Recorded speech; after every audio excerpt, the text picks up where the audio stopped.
Le 14 mai 1948, une date gravée dans l'histoire du peuple juif. Le mandat britannique en Palestine prend fin. À Tel Aviv, dans le hall du musée d'art, devenu depuis l'Independence Hall, David Ben-Gurion, Premier ministre, proclame l'indépendance d'Israël. L'État d'Israël est né. Le rêve d'un État indépendant est devenu réalité. La population est d'environ 1 million de personnes, dont 650 000 juifs.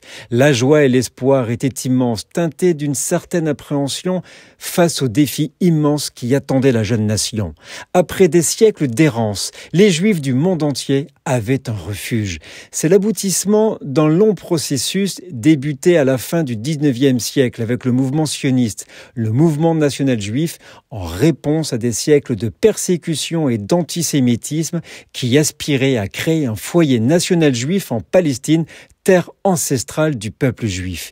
Israël est fondé sur des principes démocratiques universels.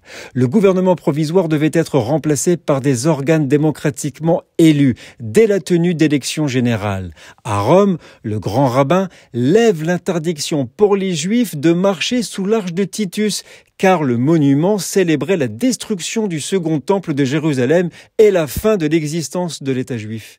Depuis lors, Israël a connu un parcours extraordinaire. L'État a accueilli des millions de Juifs venus du monde entier, devenant un creuset de culture et de tradition, et a développé son économie et bâti une démocratie parlementaire. Malgré les conflits qui ponctuent son histoire, Israël a accompli des progrès remarquables dans tous les domaines: économie, technologie, agriculture, sciences, art.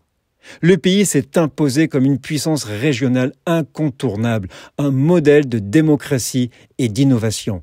Aujourd'hui, Israël est un État prospère et dynamique. Nous sommes le 14 mai.